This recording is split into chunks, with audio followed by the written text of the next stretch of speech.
Composition of foreign trade. A remarkable change has taken place. ये पढ़ रहे हैं हम यहाँ से नीरज पब्लिकेशन की बुक से composition of foreign trade. A remarkable change has taken place. ये चैप्टर 2 है आपका, वो प्रीवियस वीडियो का ही है, ये second video second part. A remarkable change has taken place in the composition of India's foreign trade over the years.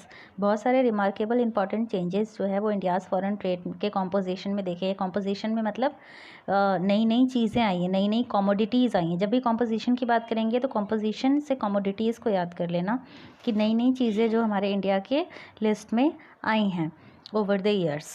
There are now many new items in the export list. बहुत सारे नई items export list में add हुए हैं. It will be interesting to find out in detail about this fast changing structure of commodities. तो ये हमारे लिए इंटरेस्टिंग है कि हम ये सारी चीज़ें देखने वाले हैं अपनी चेंजिंग कमोडिटीज़ के बारे में, कौन कौन सी नई चीज़ें हैं. We first present the composition of export and follow it up by the composition of import.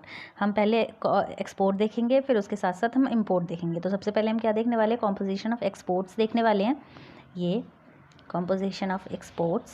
तो India's exports was largely agro based.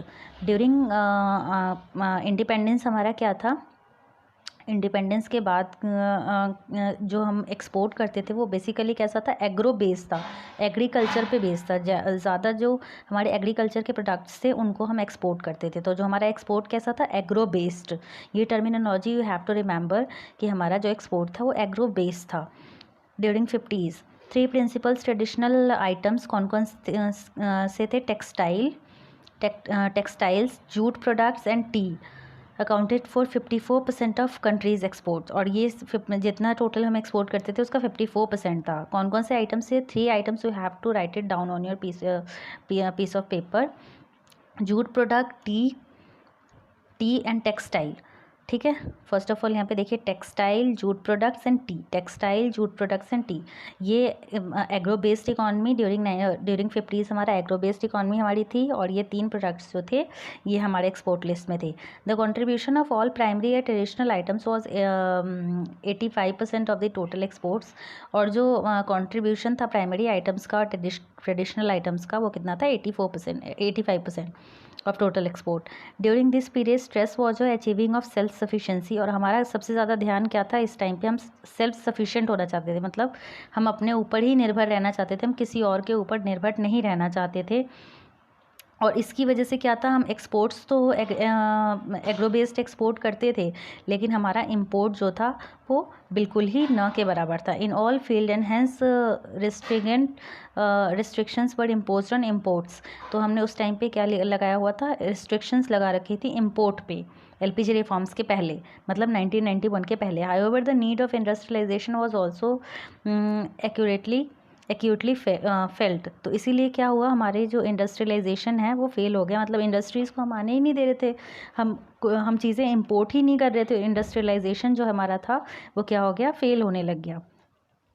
Imported capital goods and technology were essentials for the industrialisation. अब capital goods से उनका तो आपको import करना पड़ेगा ना, technology से उनको तो आप इंपोर्ट करेंगे. अगर आपके यहाँ पे टेक्नोलॉजी आपके लोग नहीं कर पा रहे हैं, नई टेक्नोलॉजीज़ नहीं ला पा रहे हैं, तो आपको तो इंपोर्ट करना ही पड़ेगा.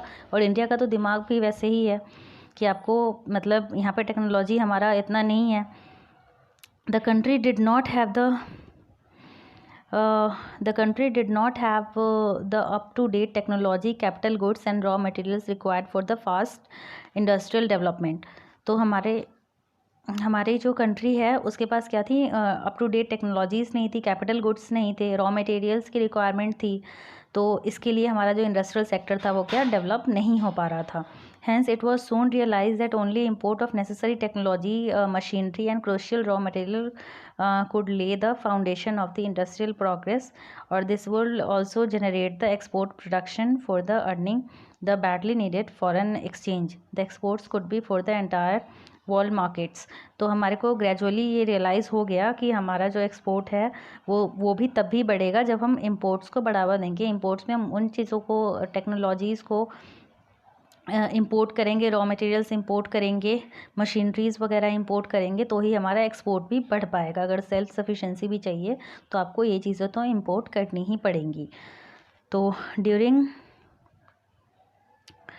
During the 1960s, government implemented several measures to give a spurt to India's foreign trade. Import become the somewhat easier, and the export promotion measures taken were quite encouraging to the export sector. So हमारा ये export major जो export promotion था, हमने इसके ऊपर ध्यान दिया और हम फिर क्या हुआ, हमने एक्सपोर्ट को एनकरेज किया. As a result many new items were added to the export list. और फिर उसके बाद क्या हुए, बहुत नए आइटम्स जो हैं, गवर्नमेंट ने जब ये मेजर्स इम्प्लीमेंट किया तो नए आइटम्स जो हैं वो हमारे एक्सपोर्ट लिस्ट में आ गए, जब मतलब टेक्नोलॉजीज़ वगैरह हमने अपने देश में आने दी.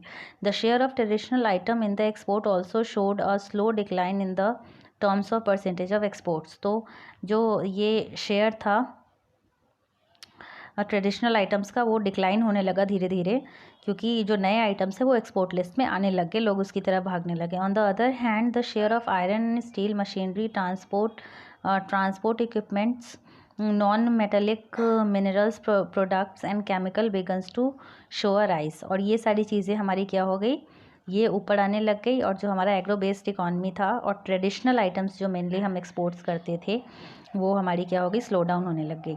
तो during 70s for the first time government finally gave a definite shape to country's export policy. 70s के आसपास गवर्नमेंट ने फाइनली एक्सपोर्ट पॉलिसी को एक शेप दिया. Exports were accorded the third place of importance. और एक्सपोर्ट को government ने क्या किया, इम्पोर्टेंस देना शुरू किया. तो यहाँ पे आप देख सकते हैं ये आइटम्स हैं कुछ हमारे एग्रीकल्चर, अलाइड प्रोडक्ट्स और एंड ये लिस्ट दी हुई हैं. तो the scheme of thing just after the defence and food, the outcome was emergence of major change in composition exports. The share of traditional product was further down and non-traditional items really began to call the shots in the exports. तो traditional items जो थे वो हमारे कम होने लगे, और जो non traditional थे, जो नई पॉलिसी लाने के बाद जो नए आइटम्स थे वो हमारे एक्सपोर्ट लिस्ट में क्या हुआ, जुड़ने लग गए. Engineering goods, leather items, readymade garments, James and jewelleries, chemicals and marine products were prominent exports goods during the decade. Clearly, और ये सारी नई चीज़ें हमारे एक्सपोर्ट्स में आने लग गई.